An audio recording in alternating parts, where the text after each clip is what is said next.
마음이 청결한 자는 복이 있나니 저희가 하나님을 볼 것임이요. 마태복음 5장 8절.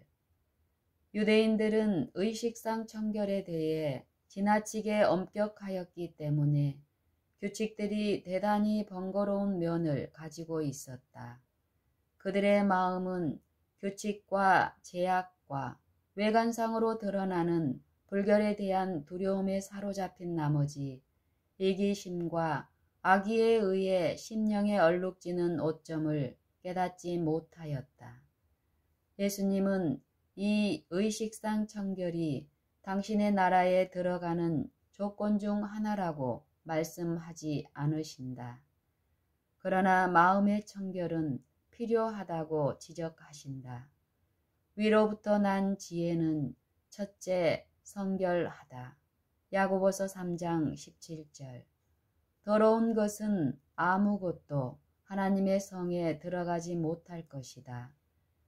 그곳 거민이 될 사람은 모두 이 세상에서부터 마음이 청결해져야 할 것이다.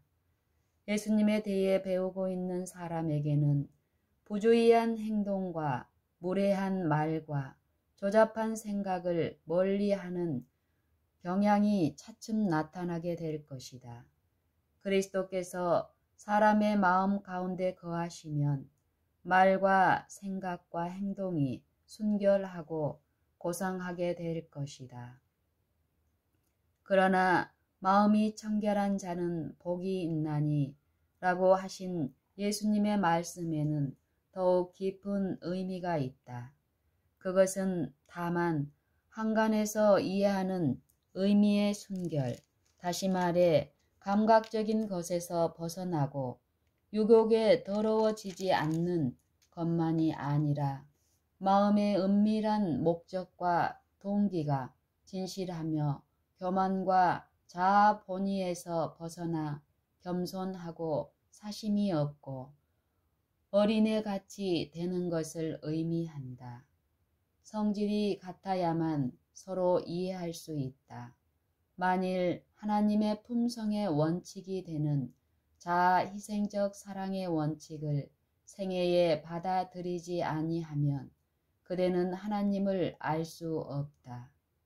사단에게 기만당한 마음은 하나님을 포악하고 잔인한 존재로 여긴다. 그래서 사람의 이기적 특성은 물론 심지어 사단의 이기적 특성까지도 자비하신 창조자의 특성으로 간주한다.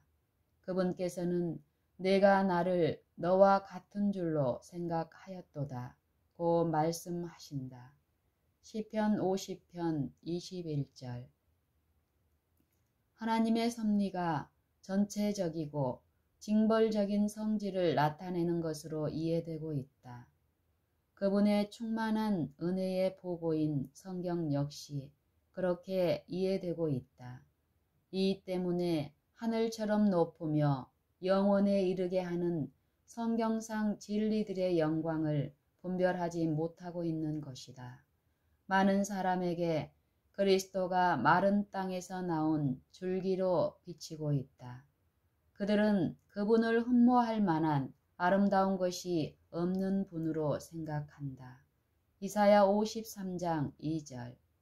예수께서 인성을 입으신 하나님의 계시로 사람들 가운데 계셨을 때 서기관들과 바리새인들은 그분에 대하여 사마리아 사람이라 또는 귀신이 들렸다고 주장했다.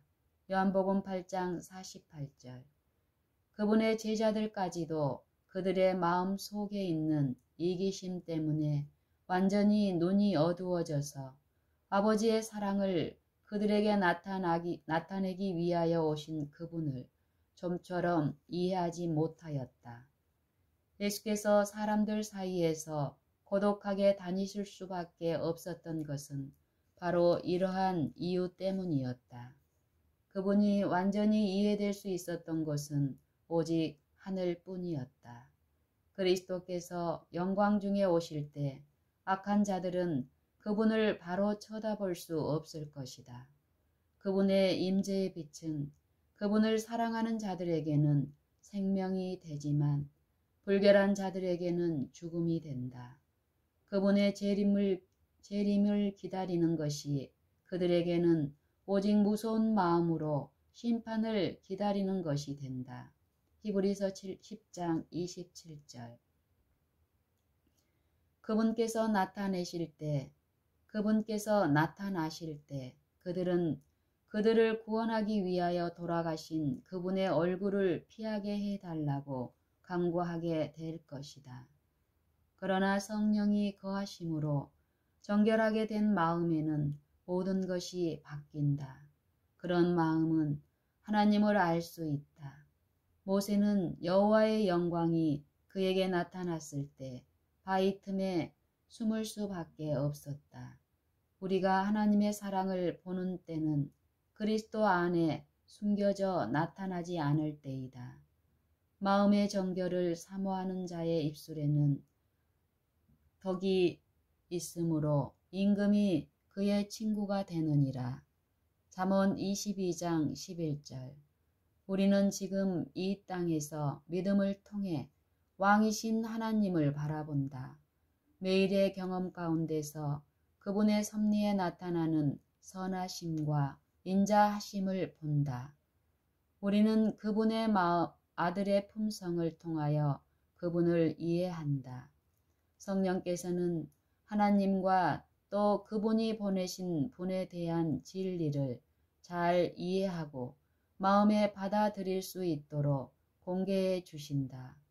마음이 청결한 자들은 하나님을 그들의 구속주로 받아들이되 새롭고 절친한 관계를 바탕으로 그렇게 한다. 그리하여 그분의 품성의 순결함과 아름다움을 깨달음과 동시에 하나님의 형상이 자신들을 통해 반영되기를 갈망한다.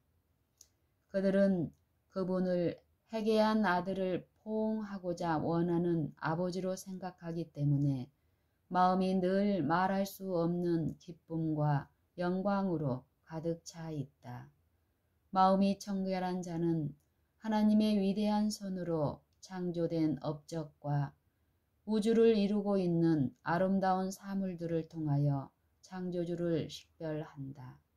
그들은 그분의 기록된 말씀을 통해 그분의 자비와 그분의 선하심과 그분의 은혜가 어떻게 나타나는지 더욱 분명히 읽게 된다. 지혜 있고 현명한 자들에게 감추어진 진리들이 어린 아이들에게는 계시된다. 진리의 아름다움과 기함이 세상의 현자들에게는 식별되지 않을지 모르지만 하나님의 뜻을 알고 이를 행하고자 하는 믿음과 단순함이 깔린 열망을 가진 자들에게는 끊임없이 펼쳐지고 이해가 된다. 우리는 스스로 신의 성품에 참여하는 자가 되므로 진리를 분별한다. 마음이 청결한 자는 하나님이 이 세상에서 그들에게 주신 시간 동안 마치 그분이 눈앞에 계신 것처럼 생애한다. 그들은 또한 아담이 에덴 동산에서 하나님과 동행하고 이야기할 때 그랬던 것처럼 장차 불멸의 상태에서 하나님을 직접 대면하여 보게 될 것이다. 우리가 이제는 거울로 보는 것 같이 희미하나 그때에는 얼굴과 얼굴을 대하여 볼 것이요. 고린도전서 13장 12절.